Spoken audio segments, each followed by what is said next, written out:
Welcome back to the History of Early Western Civilization. This is Professor Allen, and here is Lecture Day 9.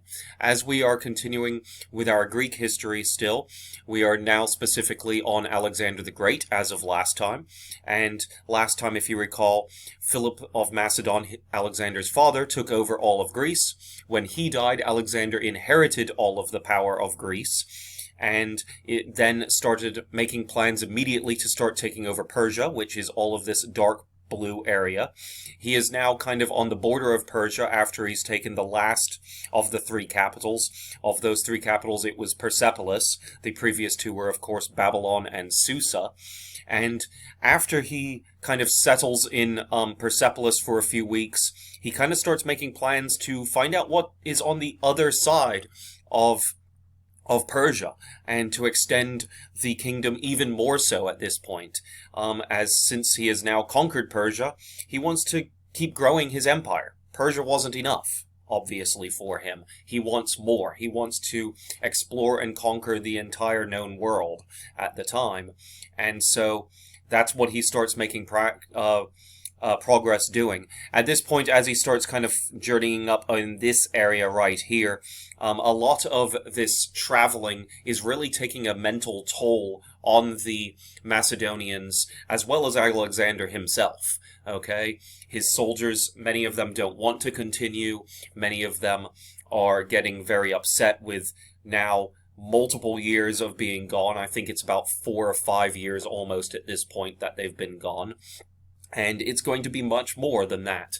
And so, because of this, many of the soldiers begin kind of conspiring and things like that against Alexander. And so let's discuss a couple of those instances right now. And one of them happens in 330 BCE, and that is the Conspiracy of the Companions, as it is known. If you recall, the Companions were his name for his royal bodyguard, his royal cavalry unit, the unit of men that rode the horses alongside Alexander the Great in all of his major battles against Persia, as well as many battles afterwards. But several of the members of the Companions, those are his closest friends and closest soldiers. Well, several of them, including one of them named Philotas, who we discussed last time, start conspiring against Alexander the Great to kind of either assassinate him or disobey him large scale and convince the rest of the army to tell Alexander, no, we're not doing any more. And Philotas is one of these. Philotas, if you recall, was also the young son of Parmenion. Parmenion was one of Alexander's generals, major generals in the army, as well as also Parmenion had actually been one of Alexander's earliest supporters when Alexander was a young prince, because Parmenion was a general and an advisor to Alexander the Great's father, Philip.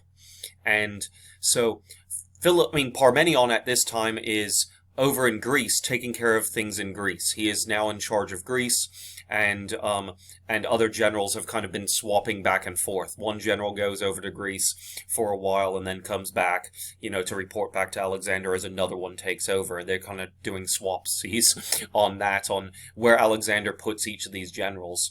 And Parmenion's off in Greece, so doesn't know what is going on over here with his son. Well, what's going on with his son, as just discussed, was Philotas and many of the companions, or about a half a dozen of them or so, start discussing maybe it's time to kill Alexander, because he is keeping on wanting to keep on going further and further into the unknown, and they're tired of it.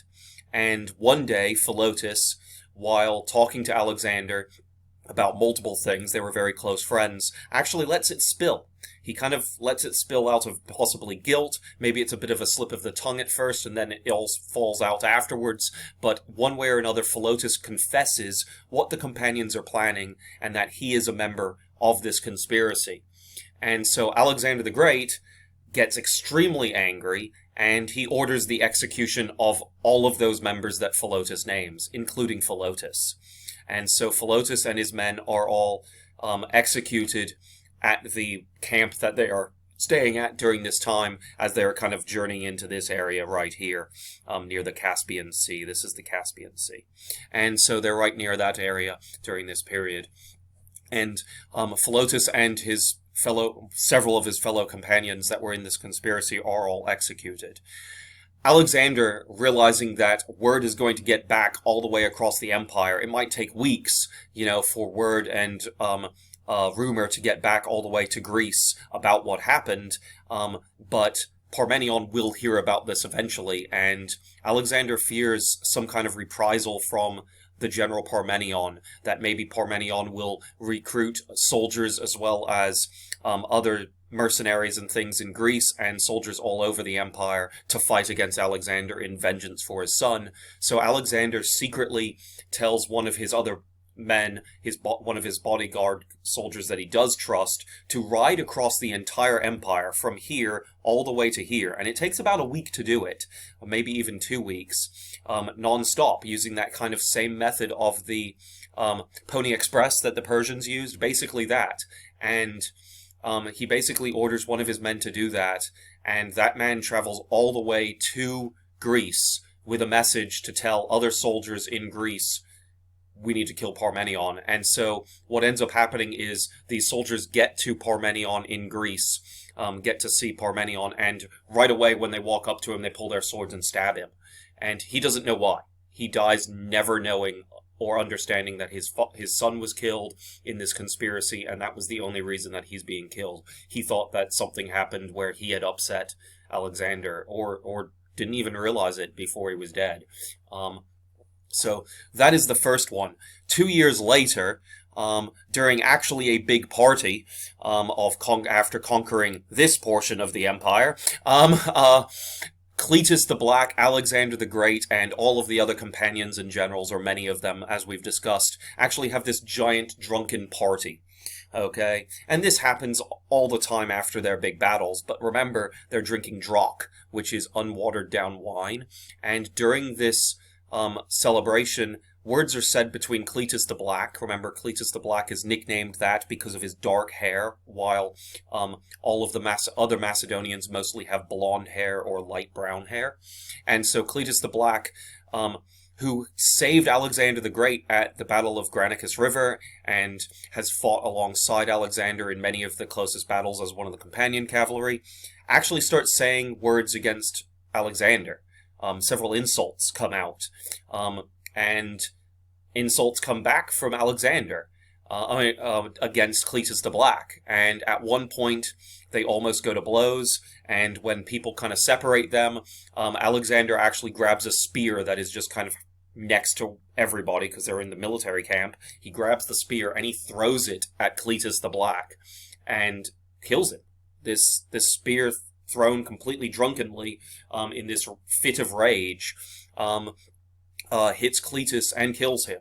Immediately, Alexander realizes what he's done and feels absolute remorse over it. But again, it's this kind of position where all of them have been away from home and everything they know, and they're all relatively young, or at least Alexander is. He's still only his late 20s. Mid to late 20s at this time, and it's kind of beginning to take its toll. It's taken its mental toll, not just on Alexander, but on Cletus, Philotas, and others. And it's not just a mental toll on some of them, it's now a physical toll where they end up winding dead because of their actions, whether drunken or not. And so it kind of goes to speak to just how humans sometimes react badly in different situations, and because of different things and stresses on people. And it shows right here, which is why I discussed this all, how important it is that this kind of thing happens, no matter the time period. Like, stress on a person causes us to do things one way or another, and sometimes those actions vary. Moving on, at this point he starts exploring further up into this area right here, which is the Hindu Kush mountain area, okay? The Hindu Kush mountains. And he travels this area in 330 BCE, and I've got some pictures right here. And these are the Hindu Kush mountains. This is, of course, the mountains with the plains right next to it. and he would have to travel over these mountains. The mountain elevation in these areas, and this is them from the sky, from the air, they're 25,000 feet high. Now, he probably likely doesn't go all the way up these mountains to the peaks of them, okay? But he is traveling through mountain passes, over several of them, like this, in this picture from a movie about Alexander. As you can see, some of them are Persian troops that he has kind of added to his army, as well as Greek troops in uniform at the back, further back. But they are traveling through these mountain ranges. About 36,000 soldiers are in Alexander's army at this time, plus he has additional aides, such as people that take care of the army's supplies, and animals, such as all the horses. He's got about 10,000 horsemen in this army, which means he's got to have at least, the 10,000 horses, plus he's got to have people taking care of them in addition to the soldiers. He's probably got a few, rudimentary doctors. He's brought scientists and engineers with him because as he is going, he is building new cities and building new places and exploring and studying the area. He brought scientists and philosophers from Greece to study this new area of land that he is kind of pioneering. And so this is kind of incredible to see, like, the Hindu Kush mountains in these pictures and from the sky. And here's through one of the valleys of the Hindu Kush, where snow all the way up, and then grass and springs where they can go through these mountain passes before going on to the next one. And then this is kind of a good picture right here, where you can see those big giant plains, like right here in this one, but right here, the mountains are in the distance. So it kind of gives you this understanding of what Alexander and his army are crossing in these images. And these are, of course, modern images, but the mountains haven't changed much in the past 2,000 years, or 2,300 years, okay? Other than a couple settlements of people being built out there, and weren't many back then. And so after he kind of crosses the Hindu Kush mountains in this area, again, the Caspian Sea is here, so if we go back to this previous map, he's been here in basically this area now, okay?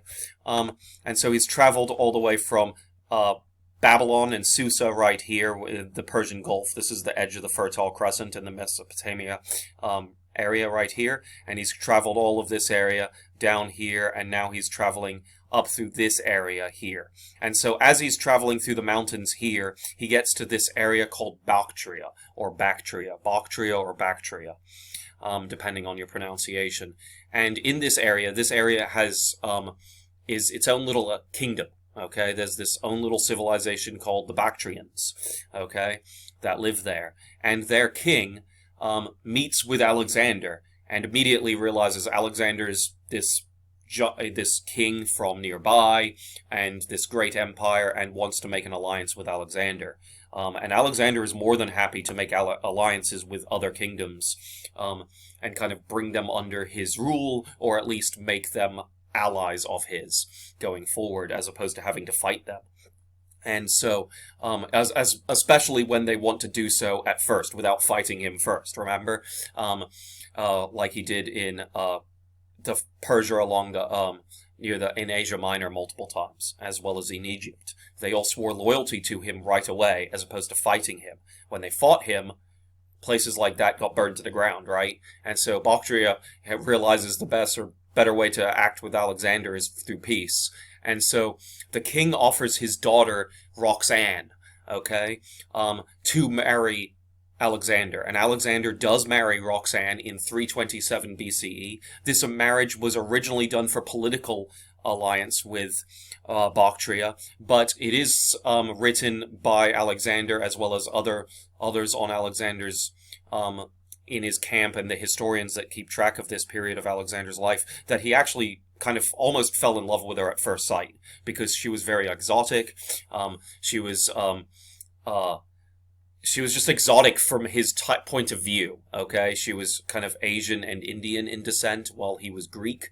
And she just kind of perked his interest as this kind of person, as like, oh, she's different from what I'm used to and used to seeing all the time. And so she was very unique. She is supposedly very beautiful by his standards, as well as standards of people in general, and how she's written about. And so Roxanne does marry him, and she is his first wife, and kind of the one that is the most important one to him. Always. He ends up actually marrying 2 other times. But she is always there. Again, the Macedonians have multiple wives at the same time. Roxanne is also spelled different names. Roxanne here, Roxana there, Roxana that way, or Ruxana that way, depending on the history book and the different spellings and stuff like that. But Ruxana was probably the more accurate one for back then on how it was actually spelled by the people then. And so she ends up coming with him on his next expeditions. Like, she doesn't just stay in Bactria, she follows him. And so that shows kind of like this 36,000 troops going over these mountains. It's not just the troops, it's people with all of their supplies, all of their camp attendants, their Alexander's specific servants, the general's servants, historians, etc. So when you kind of see people like going over like this, over these mountains, it's going to be like miles worth of soldiers traveling over these mountains.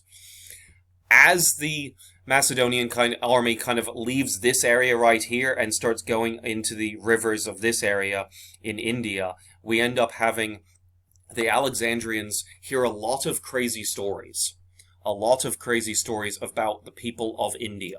Many of these crazy stories include people that are dog-headed, long-necked, that they have extremely long necks, almost described as almost, not really giraffes, but, you know, kind of imagine if someone has a super long neck compared to someone else normally.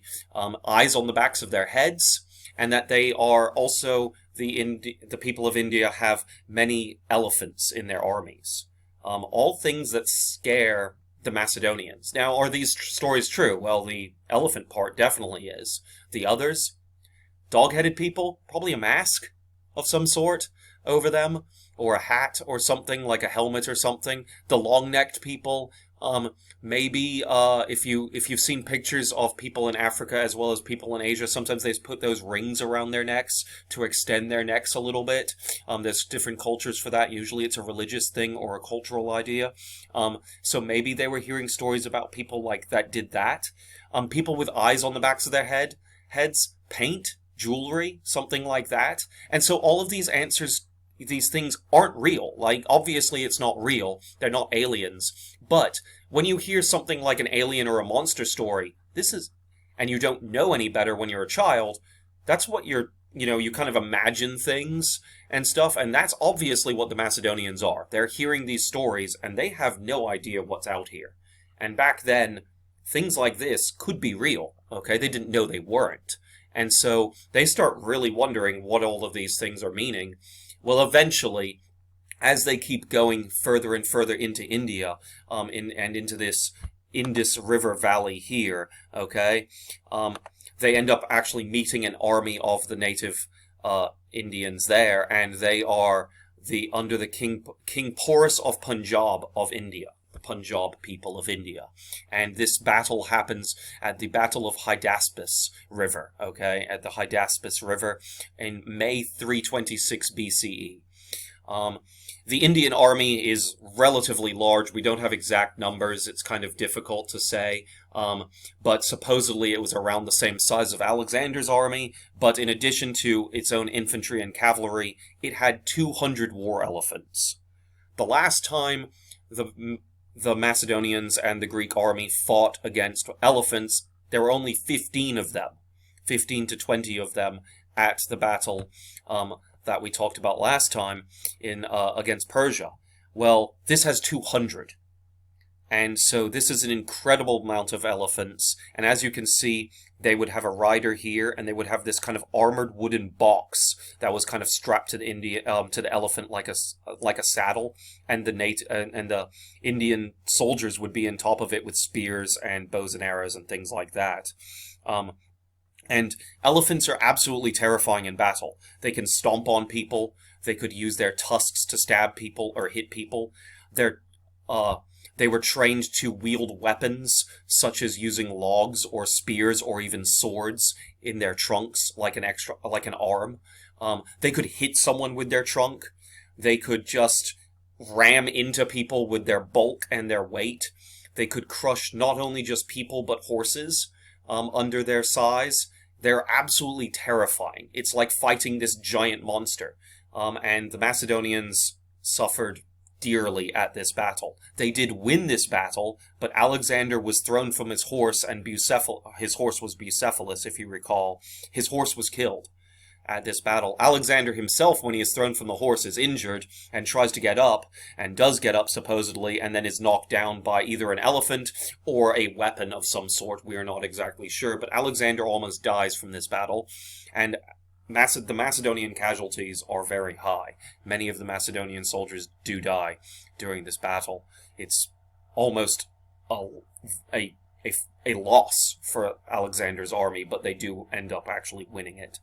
You've got some coins right here that we've got from the period as well, where they show their silver coins in India, where they show the different people, as well as horses compared to elephants and people on these elephants. So, kind of as you can see right there.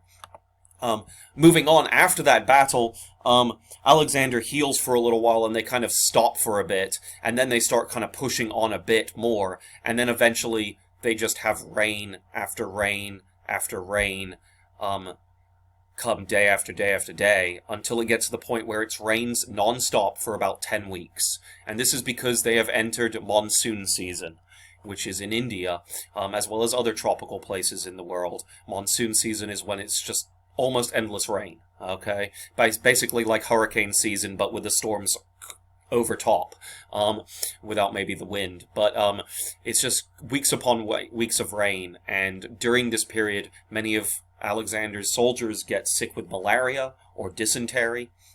They end up getting other kind of illnesses and sickness just from being drenched all the time and not being able to keep dry. Issues with their feet and stuff like that, getting constantly muddy and wrinkled, kind of trench foot, as it's described in World War I. But yeah, it's absolutely horrible conditions for Alexander's soldiers during this time. When finally the 10 weeks of rain ends, Alexander decides that he is going to found the city of Bucephala, or a horse, after his horse, okay? He decides to make a city named after his horse. And founding a city is when you build a city from nothing, okay? And that, you might have seen it many times, we've used it before, founding a city, like he's been founding the cities of Alexandria over in the Nile, okay? And so this horse, this one is named after his horse. This one specifically is built right here, and it has multiple names. You've got Bucephala, you've got Bucephalia, you've got Alexandria Bucephala, and Alexandria Bucephalus. All of them are just different names for the same city, named all after his horse. Okay, constantly his cities were named Alexandria with another name. Okay, and so these are examples of the same city, just with slightly different names. And soon after that, his troops start deciding to mutiny. And when they start again, they don't want to go further. He keeps on wanting to, he's finished building the city or starts having a small town develop and settling soldiers there, and he wants to push onwards, push on out this way, across the Ganges River. And go into the Ganges River. They're kind of on a cliff when they're overseeing what's below them, and he sees just this endless forest on the other side of this cliff. And he says that he wants to go further in this area, this river valley of the Ganges River, and wants to push forward. And Alexander's army in the summer of 326 says no. And so we will pick up with that, and what the answer is for Alexander, and what happens to those soldiers, and what happens to Alexander after this mutiny, or after, rather, this time that the army says no, in the next video.